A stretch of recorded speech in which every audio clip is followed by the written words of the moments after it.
Next up, Falcons at Broncos.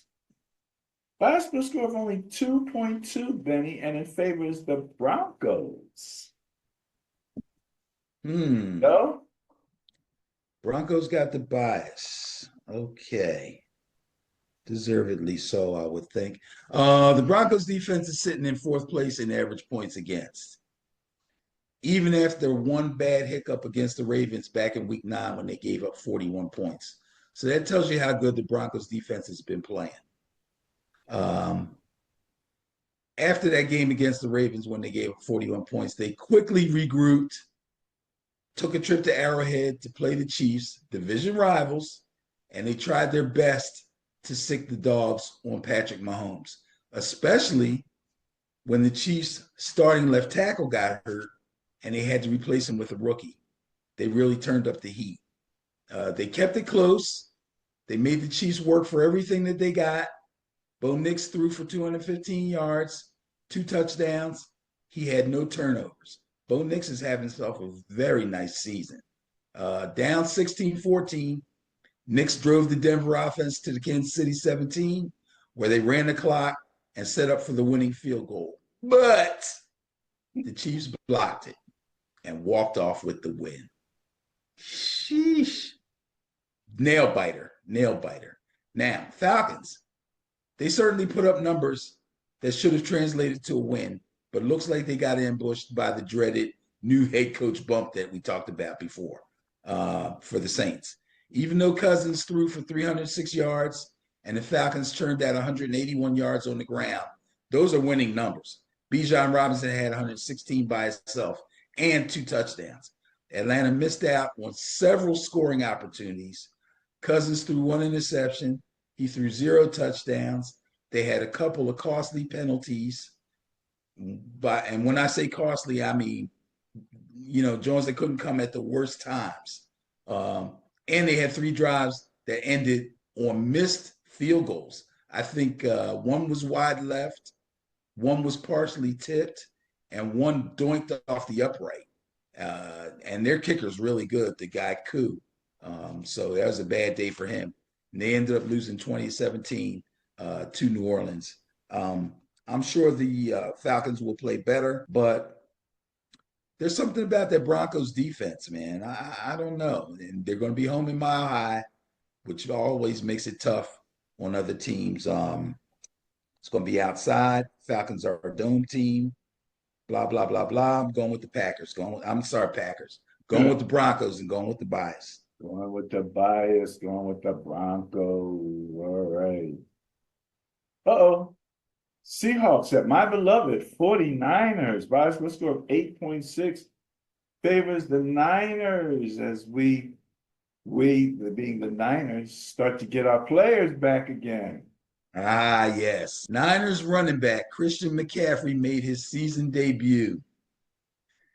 They had to go down to Tampa Bay to play the Bucs. Pretty tough defense, but not super tough, not like they used to be or like they usually are. The 2023 Offensive Player of the Year, Mr. McCaffrey, had 39 yards rushing on 13 carries, but more importantly to the Niners offense, he gave them something that they've been missing all season. 6 catches for 68 yards. That's the difference between him and Jordan Mason. Those numbers translate to 16.7 fantasy points, which I got in my main keeper league. And I expect that to go up from every week from now on to the end of the season. So I've been waiting all season to get this guy into my fantasy lineup. Now he's there. I won my game this past weekend, and I expect for him to continue to lead my fantasy team to victory. Now, my man, Brock Purdy. He's been getting some criticism lately. I've been hearing his name mentioned. You know how they come up with these on these radio shows and TV shows, they come up with these little weird scenarios or out of the nowhere. Well, who's the 5 best quarterbacks in the league right now? You know what I mean? And nobody wants to say Brock Purdy. I don't know why. But anyway, he was stellar against the Tampa Bay defense. 25 of 36, 353 yards, 2 touchdowns, 0 turnovers. Rookie wide receiver Ricky Pearsall back from getting stabbed. Stop. Shot, stabbed, kicked, punched. He's back. I love Ricky Pearsall. I loved him in college in Florida. I love him here. And I'm telling you, the better he plays, the more chances they got of trading away Debo. But that's another story for another day. Anyway, he scored his first career touchdown on a 46-yard catch and run. George Kittle had a real nice toe drag swag touchdown. The only guy that had a tough day was the kicker, Jake Moody. He missed 3 field goals, but he made the game winner, a 44-yarder as time expired, and that clinched the win for them, 23-20. Now, the Seahawks are coming off the bye. Last time we saw them, they were losing a tough NFC West battle to the Rams, 26-20. I doubt that the Seahawks will be able to stand up to the 49ers, who seem to be finding their stride and definitely have a big plus on their offense with McCaffrey being back. So I'm going to take the Niners. All right, going with the Niners, going with the bias, my beloved Niners. Get Okay, another potential intriguing game, Benny. Chiefs at Bills. Bias plus score of 10.1. Favors Bills. 10.1. 10 point. Well, again, Chiefs been playing it close to the vest. Now here you go. Remember, I might have another little factoid that you might enjoy here. First of all, Mahomes, right? Right. This is actually kind of funny. I want to make sure I'm seeing it right here. All right. He is 11-3 as an underdog for his career. His win percentage since 2008 as an underdog, well, KC's win percentage is 706. The rest of the league, when they're an underdog, is 336. That's why at the Super Bowl, he said, just remember, we're never the underdog. Yeah, well, okay. He wasn't lying. That's another way to put it for sure. Yeah. But 10.1 favors the Bills right now, Benny. Bills will be the home team. They're 8-2. Of course, the Chiefs are undefeated, 9-0. The Bills won their 5th straight game last week. This one was on the road in Indianapolis. They won it 30-20. The Bills' offense right now is basically Josh Allen, James Cook, and whatever live bodies they can find to put out there wide out. No worries, though. The defense took care of business in this one. First, they took care of Jonathan Taylor. Listen to this. Jonathan Taylor rushed for, I don't have the exact number, but he went over 100 yards in the first half of this game. He finished the game with 114 yards. They decided they were going to stop him. They stopped him. They recovered a Joe Flacco fumble. They sacked Flacco 4 times. They hit him 6 times. They intercepted him 3 times. One of them was a pick 6. Sheesh.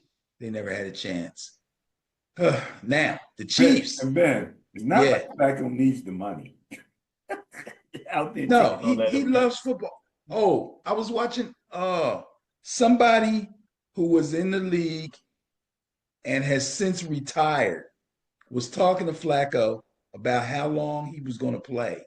And he said, I'm staying out there till the wheels fall. Really? Yes. He has no intentions of it. He loves it.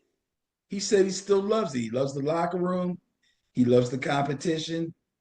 He just loves to play. He hasn't had any real serious injuries. All right, there you go. So there you go. Now, the Chiefs got away with a 16-14 win. I don't care what anybody says. Chief fans are out there talking about, we can't be beat, blah, blah, blah. They barely got away with this one.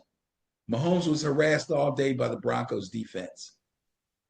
He was able to throw 1 touchdown pass, but they never really got their running game going. Kareem Hunt pretty much got shut down. The rest of their points came on 3 field goals by Harrison Butker. But the win was secured by a walk-off blocked field goal by linebacker Leo Chanel, who rushes up the middle on their field goal blocking team. Now, Andy Reid did say they had something schemed up to try to go for the block. They've been practicing it, and they did see something watching film in the Denver field goal team's blocking. So it wasn't by accident that they got that block. They saw something in the film, they schemed something up, and they practiced it a lot, and they got it done. That being said, the Chiefs will fall this weekend. Oh, This will no. be their first loss to the Buffalo Bills. Take the Bills. Oh, my goodness. Going with the bias. Going against the undefeated Chiefs with the